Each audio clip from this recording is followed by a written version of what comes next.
नमस्कार, times of Swaraj में आप सबों का स्वागत है। मैं हूं संतोष सिंह और आज हम टाइम्स ऑफ स्वराज में चर्चा कर रहे हैं कि आज ही से एक वर्ष पहले 23 जून 2023 को इसी बिहार की राजधानी पटना में विपक्षी एकता का शंखनाद हुआ था। 15 विपक्षी दल एकजुट हुए थे। 6 मुख्यमंत्री और 5 पूर्व मुख्यमंत्री उस बैठक में शामिल हुए थे और उसकी अगुवाई नीतीश कुमार कर रहे थे। पहली बैठक में ही यह निर्णय हुआ था कि बीजेपी को हराना है या बीजेपी के सामने अगर चुनौती देनी है तो हर सीट पर एक उम्मीदवार तय हो जाए, एक कॉमन मिनिमम प्रोग्राम तय हो जाए और एक राष्ट्रीय एजेंडों पर सहमति बन जाए कि इन तमाम चीजों को लेकर हम लोग आगे बढ़े। ये नीतीश कुमार का पहले बैठक में प्रस्ताव था। दूसरी बैठक में कुछ इस पर चर्चा नहीं हुई, तीसरी पर भी नहीं हुई, चौथी पर भी नहीं हुई, पांचवी पर भी नहीं। और पांचवी बैठक के बाद नीतीश कुमार चंद दिनों के बाद ही अपने आप को इंडिया गठबंधन से अलग कर लिया। कई तरह के आरोप उस दौर में लगे थे,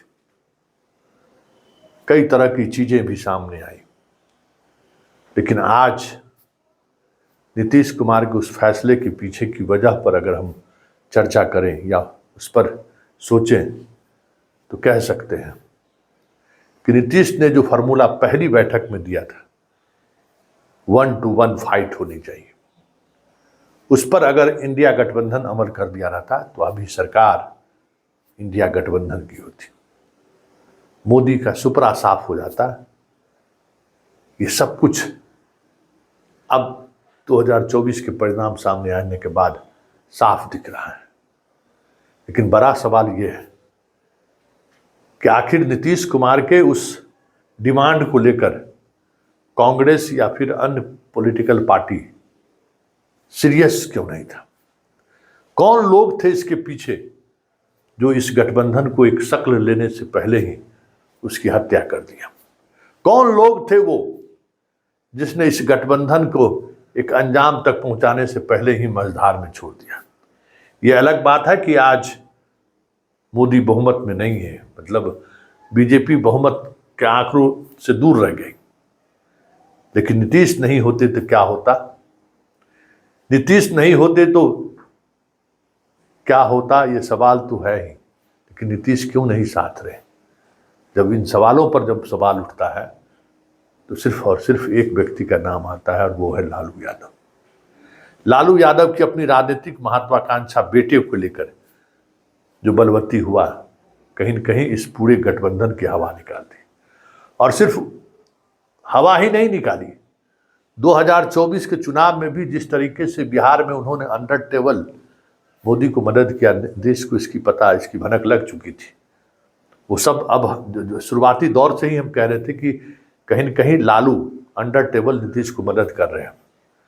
अब तो वो सारी चीजें सामने आ गई हैं। अगर वो कांग्रेस के साथ, महागठबंधन के साथ, इंडिया गठबंधन के साथ कदम से कदम मिलाकर चुनाव लड़ रहे थे तो नीतीश के साथ रहने के बावजूद भी एक अलग परिणाम हो सकता था बिहार में, और वो परिणाम नीतीश को के साथ रहते भी आ सकता था और उस परिणाम मोदी को सत्ता से दूर रख सकता था। कौन है जिम्मेवार? क्यों हुआ इंडिया गठबंधन में टूट और क्यों नीतीश हुए बाहर? इन तमाम सवालों पर हमारे साथ कई एक्सपर्ट जुड़े हैं। जरा उनकी राय भी सुनिए और समझिए कि 1977, 1989 और 2024 का वो इतिहास दोहरा जाता अगर विपक्षी एकता की जिस मुहिम की शुरुआत नीतीश ने की थी। नरेंद्र मोदी के विपक्ष में विरोधी पार्टियां थी, उसमें कोई भी ऐसा नेता नहीं दिख रहा था जो कि आरोप रहित हो। जितने भी नेता थे सभी के सभी दागी थे। तो नीतीश कुमार को लगा कि नीतीश कुमार का पे आज तक इतना सच है कि नीतीश कुमार पर आज तक न तो परिवारवाद, न भ्रष्टाचार, न भाई भतीजावाद पे कोई आरोप है। इस कारण से नीतीश कुमार को लगा कि मैं स्वाभाविक उम्मीदवार हो सकता हूं। लेकिन नीतीश कुमार को पहला धक्का जो विपक्षी दलों के गठबंधन की जो बैठक हुई पटना में, उसी में लगा जब लालू प्रसाद ने राहुल गांधी को दुल्हा घोषित कर दिया और कहा कि हम सभी लोग भारतीय हैं। दूसरी बैठक जिसमें इंडिया अलायंस का नामकरण हुआ 17 जुलाई को बेंगलुरु में, वहां पर भी देखिए वहां पर क्या हुआ कि वहां पर नीतीश कुमार की कोई चर्चा तो हुई नहीं, संयोजक पद की भी चर्चा नहीं हुई, लेकिन नीतीश कुमार के खिलाफ कुछ पोस्टर्स बेंगलुरु में लग गए थे। मुंबई में भी वही हुआ, मुंबई बैठक में कोई चर्चा नहीं हुई नीतीश कुमार की, संयोजक की कोई चर्चा नहीं हुई, बल्कि एक कमेटी बना दी गई, हर दल से एक एक व्यक्ति का, उस कमेटी को अधिकार दे दिया गया कि मैनिफेस्टो वगैरह बनाएंगे। दिल्ली बैठक में हुआ और वज्रपात हो गया नीतीश कुमार पर, जबकि जब ममता बनर्जी ने मल्लिकार्जुन खड़गे का नाम ले लिया प्रधानमंत्री पद के उम्मीदवार के रूप में, केजरीवाल ने इंडोर्स कर दिया उसको। नीतीश कुमार अब 19 दिसंबर को जो अंतिम बैठक थी दिल्ली में, उसके बाद नीतीश कुमार निराश हो गए और नीतीश कुमार एनडीए के साथ आने का बहाना ढूंढने लगे। जस्ट ठीक एक महीने बाद 28 जनवरी आते आते नीतीश कुमार भाजपा शरणम गच्छामी हो गए। नीतीश कुमार ने अपने सबसे विश्वस्त सहयोगी संजय झा को भाजपा कार्यालय भेजा और समर्थन मांगा और भारतीय जनता पार्टी के साथ आ गए। तो इस तरह से जो इंडिया अलायंस के जन्मदाता थे नीतीश कुमार, वही इंडिया अलायंस को छोड़कर बाहर आ गए और आज वो एनडीए के एक महत्वपूर्ण सहयोगी के रूप में। तो नीतीश कुमार एनडीए में चले गए अपनी पार्टी बचाने के लिए। अगर नीतीश कुमार विलंब से निर्णय के शिकार हो जाते तो उनकी पार्टी नहीं बचती, लोकसभा चुनाव से पहले ही पार्टी टूट जाती, ये उनको लग गया। पहले ये मुंगेर वाले जो सांसद हैं ललन सिंह, उस पर डोरा डाला गया था लालू जी का, अब पूरी पार्टी पर ही डोरा डाला गया। और समस्तीपुर और मुजफ्फरपुर के कांग्रेस उम्मीदवार की घोषणा में जो उन्होंने रंगा लगाया और लास्ट मोमेंट तक उनकी जो रंगबाई चलती रही तो और जो हार हुआ वो सामने है। तो बिहार में जो डिबेकल हुआ इंडिया गठबंधन का, उसके जिम्मेवार लालू यादव हैं। और अगर नीतीश कुमार इंडिया गठबंधन में रहते तो बिहार में बीजेपी 0 पर आउट होती है। ऐसा हम देखिए, कई कारण मैं समझता हूँ। नीतीश कुमार गठबंधन महागठबंधन से इसलिए अलग हुए क्योंकि देखिए नीतीश कुमार को लग रहा था कि लालू यादव के साथ यानी महागठबंधन में रहने के साथ वह सीटों की संख्या उनको नहीं मिलती जो बीजेपी के साथ जाने पे उनको मिलती हुई दिख रही थी। दूसरी बात, नीतीश कुमार चाह रहे थे कि लोकसभा के साथ साथ विधानसभा का भी चुनाव करा लिया जाए, उसके लिए लालू यादव तैयार नहीं हुए। और कहीं ना कहीं इस चीज का नीतीश कुमार को ये अनुमान था कि बिल्कुल ये बात सही है कि नीतीश कुमार इंडिया गठबंधन के फाउंडर रहे हैं। पटना में बैठक होती है, उस बैठक को चेयर करते हैं नीतीश कुमार, और उस बैठक से पहले तमाम एंटी बीजेपी जो पॉलिटिकल पार्टी थी उसको इकट्ठा करने का काम भी नीतीश कुमार ने किया। लेकिन नीतीश कुमार ने ये देखा कि महागठबंधन में रहते हुए, क्योंकि उसमें कांग्रेस भी थी, उसमें लेफ्ट भी थी और अन्य पॉलिटिकल पार्टियों के शामिल होने का संभावना था, तो ऐसे स्थिति में नीतीश कुमार को लगा कि 10-12 सीटें से अधिक लालू यादव देने के पक्ष में नहीं थे। और ये मैं एक मुख्य कारण ये मानता हूं कि अधिक सीटों का न मिलना, महागठबंधन में रहते हुए लोकसभा के साथ विधानसभा का चुनाव न कराना। हालांकि जब इंडिया छोड़ के वो एनडीए में गए, जो चुनाव कराने वाली उनकी जो जीत थी उसको बीजेपी ने नहीं माना। तो ये तमाम परिस्थितियां थी जिससे नीतीश कुमार महागठबंधन छोड़ के एनडीए में आया। दीपांकर भट्टाचार्य ने भी आरोप लगाया, या आपने देखा होगा दीपांकर भट्टाचार्य ने कहा कि राम मंदिर का जिस प्रकार से शिलान्यास किया गया था, नीतीश कुमार को लगा कि इससे उनको नुकसान हो सकता है। इन चीजों को मैं नहीं मानता हूं। मेन मुख्य कारण नीतीश कुमार को ये था कि यदि हम महागठबंधन में रहेंगे तो जो सीटें उनको मिलनी चाहिए थी वो लालू यादव देंगे नहीं, और नीतीश कुमार अधिक से अधिक सीटों पे चुनाव लड़ना चाहते थे। बिल्कुल आपने सही सवाल किया है संतोष जी। नीतीश कुमार यदि महागठबंधन के साथ होते तो आप ये देखिए कई ऐसे सीटें आप देखिए, शिवहर हो गया, मोतिहारी देख लीजिए, वैशाली देख लीजिए, तमाम इन सीटों पे कुछ वोटों से महागठबंधन रह गई। यदि नीतीश कुमार महागठबंधन में होते तो जो गैर यादव ओबीसी वोट है, ईबीसी है, पचफोरना है, पसमानदा मुसलमान, कहीं कहीं पसमानदा मुसलमानों ने भी एनडीए को वोट किया है, और खासकर महिला वर्ग आप देखिए, खासकर महिलाओं का झुकाव नीतीश कुमार के प्रति रहा है। आज जो एनडीए परफॉर्म कर पाई है, करीब 30 सीटें जीतने में सफल हुई है, उसमें नीतीश कुमार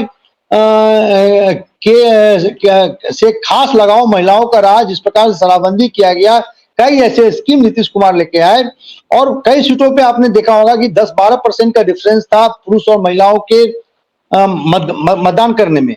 तो उसका फायदा यदि नीतीश कुमार महागठबंधन में होते, उसका फायदा जरूर लालू यादव कांग्रेस को मिलता। और जो आज जो टैली आप देख रहे हैं, वो हो सकता था कि यदि नीतीश कुमार महागठबंधन में रहते तो रिवर्स हो जाती, 30 महागठबंधन चुनाव जीत जाती और 10 के आसपास एनडीए रहती।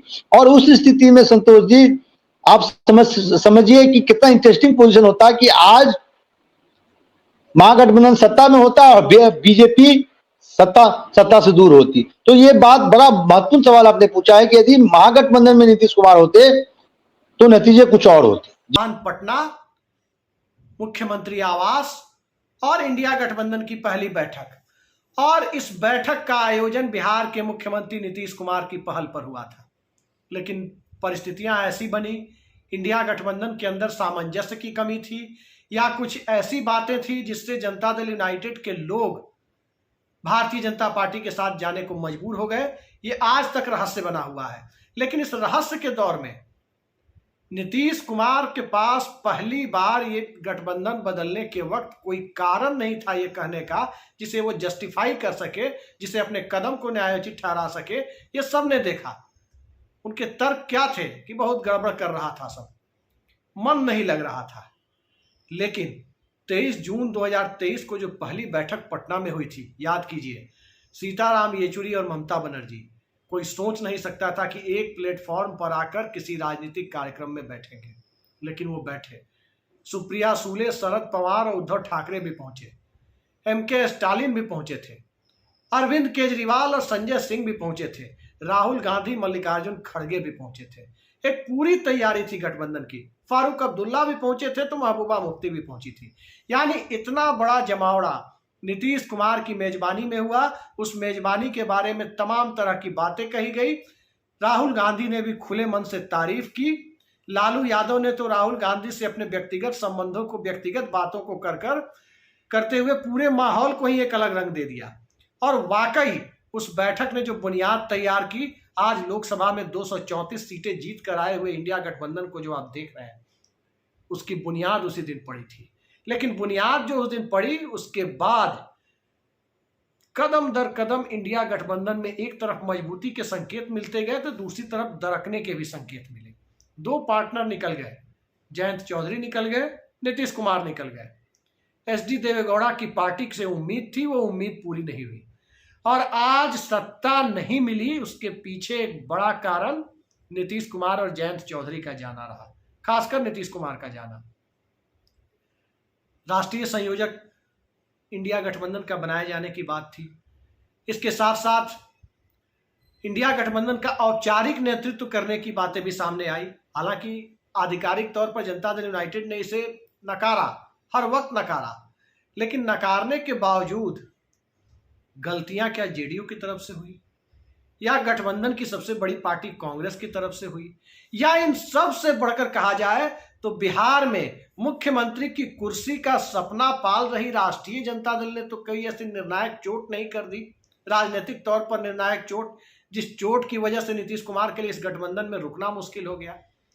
कई सारे ऐसे सवाल हैं जिस सवाल का जवाब अब तक अनुत्तरित है कि आखिर एक इतना बड़ा गुलदस्ता, इतना बड़ा कोalition, जिसने जुलाई के महीने में ही पिछले वर्ष नरेंद्र मोदी को एनडीए की याद दिला दी, लंबे वक्त के बाद दिल्ली के अशोका होटल में एनडीए की बैठक करनी पड़ गई, वो नौबत क्यों आई?